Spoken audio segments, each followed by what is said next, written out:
Apa yang memotivasi para penerjemah KJV untuk membuat ekspresi yang sama dengan benar di semua tempat kecuali di satu tempat, yaitu di Mika 5 ayat 2 yang berbicara tentang Mesias? Mungkinkah mengganti dari zaman kuno dengan dari yang kekal dalam bagian ini akan menyelaraskan nubuat perjanjian lama ini dengan teologi Kristen? Apakah penerjemah KJV terlibat di sini dalam tindakan penipuan yang soleh? Ada istilah penipuan soleh. Penulis Injil Matius tampaknya mengenali masalah ini ketika dia mencoba untuk membangun skenario yang kohesif, dan cara kreatifnya untuk menangani konteks yang benar dari Mika 5:2 adalah dengan menyatakan ulang ayat ini. Tadi ini kita udah baca ya. Setelah membandingkan Matius 2:6 dengan terjemahan KJV dari Mika 5:2, perubahan berikut terbukti di bagian yang sesuai dengan bagian dalam KJV yang setara dengan segmen A. Nama tempat itu Efrata tidak ada dalam ayat ini. Sebuah perubahan halus dalam konteks terjadi dari meskipun engkau sedikit di antara ribuan Yehuda dalam perjanjian lama KJV menjadi engkau bukan yang terkecil di antara para pangeran Yehuda dalam perjanjian baru KJV.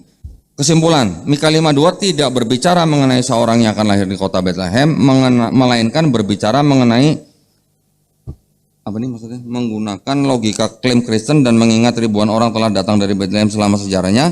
Bagaimana mungkin untuk mengidentifikasi yang mana dari mereka adalah Mesias? Perlu dicatat juga bahwa sehubungan dengan atribut mesianik yang penting yang dijabarkan oleh para nabi Yahudi dalam Alkitab Ibrani yang tidak dipenuhi oleh Yesus dilahirkan di Bethlehem tidaklah penting, bahkan jika itu benar. Dari cuplikan video yang baru saja kita tonton bersama, Don Ditan membantah bahwa kata Ibrani olam tidak berarti kekal, tetapi sejak dahulu kala. Faktanya, menurut Kamus Yahudi, yaitu The New Bantam Megiddo, Hebrew English Dictionary, arti kata Ibrani olam ialah dunia, alam semesta, kekal. Kamus lainnya yaitu Ben Yehuda Hebrew Dictionary Jilid 9, menyebutkan arti kata olam ialah jangka waktu yang sangat panjang. Bisa menunjuk ke masa lalu atau bisa juga ke masa depan.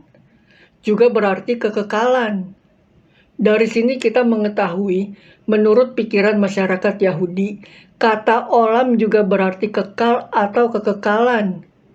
Dapat disimpulkan, arti kata olam ialah satu periode yang sangat panjang, bisa ribuan tahun, ratusan ribu tahun, bahkan kekal tanpa batas waktu atau eternity everlasting. Meskipun terjemahan Yahudi untuk kata olam di Mika 5 ayat 2 ialah ancient days, tapi ada banyak kata olam di buku Mika diterjemahkan oleh Yahudi menjadi kekal. Untuk contoh di Mika 2 ayat 9, Mika 4 ayat 5 dan ayat 7.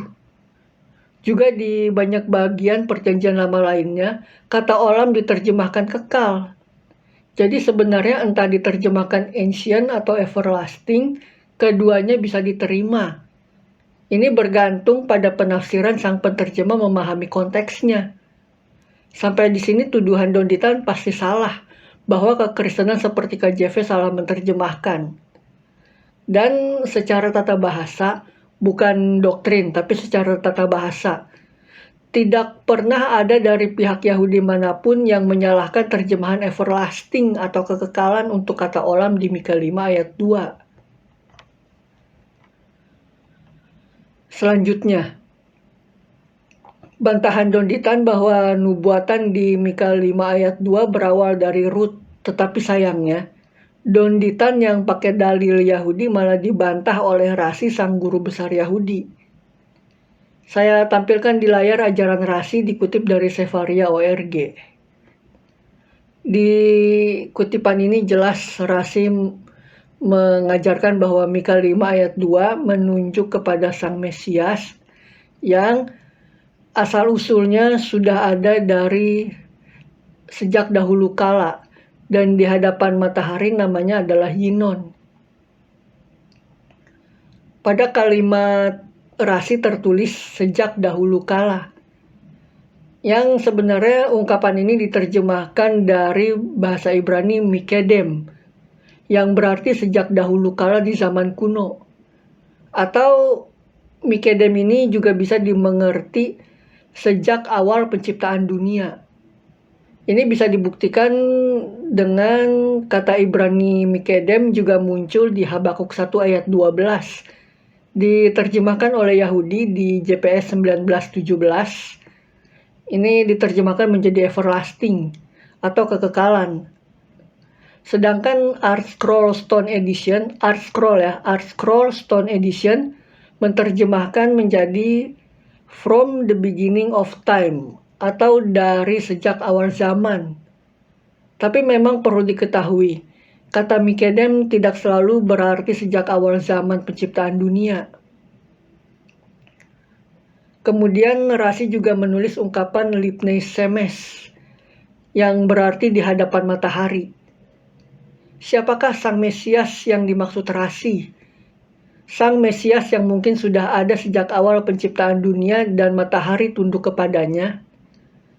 Yang pasti menurut Talmud Sanhedrin 98b yang menjadi acuan otoritif Rasi menjelaskan bahwa nama Mesias itu adalah Yinon, nama yang kekal yang usianya abadi seperti usia matahari. Manusia mana yang memenuhi ciri-ciri tersebut? Walaupun Rasi tidak menunjuk secara jelas siapa Mesias itu, hanya menjelaskan bahwa asal-usul Mesias itu berawal dari Daud, tetapi jelas berdasarkan tulisannya dan acuan otoritif yang digunakan Rasi. Jadi Rasi membantah Donditan dengan menyatakan secara tegas bahwa nubuatan di Mika 5 ayat 2 menunjuk kepada Sang Mesias yang asal-usulnya sejak dahulu kala dan namanya Yinon. Nama yang usianya seperti usia matahari. Ya, kita bisa lihat kasihan ya si Donditan ini yang pakai dalil Yahudi tapi malah ditengking Yahudi. Dan saya perlu menjelaskan sedikit ya, sepertinya di kutipan Rasi ini kan mengungkit Rut orang Moab. Kita perlu mengetahui asal-usul Rut ini. Rut ini kan dia kemudian menjadi istri Boas. Silsilah Rut memiliki kesamaan dengan silsilah Boas. Rut ini dia lahir dari Moab. Moab ini lahir dari hasil keturunan Lot yang menghamili anaknya sendiri. Jadi bisa kita bilang Rut ini lahir dari keturunan Moab, yaitu keturunan yang tidak sepantasnya, seperti itu. Kesamaannya dengan Boas, dia ini lahir dari Peres, lahir dari Tamar, anak Yehuda. Silsilah Boas dan silsilah Rut ini keduanya berasal dari keturunan yang sebenarnya nggak pantas. Mereka menyadari silsilah mereka masing-masing, namun yang dari nenek moyang mereka yaitu dari Peres dengan dari Moab itu keturunan yang tidak layak, keturunan yang tidak sepantasnya. Kemudian Rut dan Boas ingin memperbaikinya menjadi pernikahan yang resmi, yaitu untuk memperoleh keturunan yang layak. Jadi kita bisa menarik kesamaan dari kedua silsilah ini, namun Rut dan Boas berupaya untuk memperbaiki generasi mereka dan selanjutnya. Ini yang dimaksud Rasi perempuan Moab. Perempuan Moab stigma Rut. Seperti itu maksud si Rasi. Sampai di sini yang diajarkan Donditan sebenarnya bentrok dengan sumber Yahudi. Sampai di sini Donditan sudah terbukti ngaco berdasarkan sumber Yahudi menurut pikiran Yahudi. Lebih banyak kita bisa ketahui dari Targum Yonatan dari abad pertama Masehi menerjemahkan kata Ibrani Olam ke bahasa Aram menjadi Alma. Jadi di Targum Yonatan ini menerjemahkan kata Ibrani Olam di Mika 5 ayat 2 diterjemahkan ke bahasa Aram menjadi Alma yang artinya sebenarnya masih sepadan dengan kata Ibrani Olam, yaitu sangat lama atau kekal, tetapi memang lebih condong bermakna everlasting atau kekal. Sampai di sini kita mengetahui kekristenan dan narasi sepakat bahwa Sang Mesias di Mika 5 ayat 2 asal-usulnya sudah ada sejak zaman dahulu kala di zaman kuno. Selanjutnya, sesuai buku Daniel 9 ayat 24-26 menubuatkan bahwa Sang Mesias yang dinubuatkan di Perjanjian Lama datang pada era Bait Suci kedua. Hal ini membuat masyarakat Yahudi pada abad pertama Masehi menunggu Sang Mesias datang pada era Bait Suci kedua.